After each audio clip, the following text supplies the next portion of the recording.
Un'auto che svolta a sinistra per entrare in un cancello, la moto che sopraggiunge da dietro e centra la vettura all'altezza della portiera del conducente. L'impatto è violentissimo e non lascia scampo al Centauro. È morto così poco prima di mezzogiorno Cesare Raccanelli, 53 anni, di Vazzola.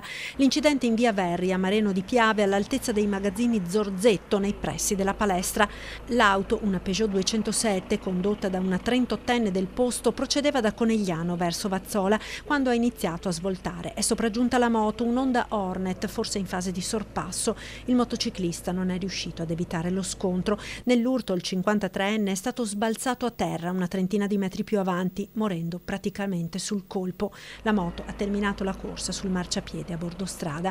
Il botto è stato così violento da far uscire di casa i residenti. Ho sentito solo e basta. Ho sentito il colpo e sono uscito per vedere. Ho sentito la signora che mi ha chiamato e mi ha detto guarda che è successo un incidente e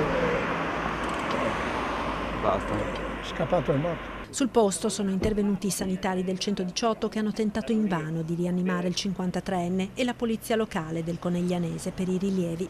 Cesare Raccanelli era molto conosciuto a Vazzola e Santa Lucia di Piave per la sua attività nel mondo del volontariato.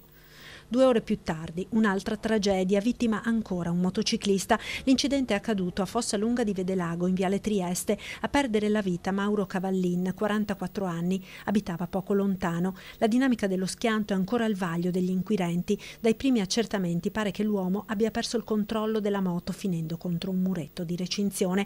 Sul posto i vigili del fuoco ed i sanitari del SUEM. Cavallin, titolare di una ditta di montaggio di serramenti e mobili, era molto noto a Fossalunga. Tutti lo ricordano come un gran bravo ragazzo, grande lavoratore.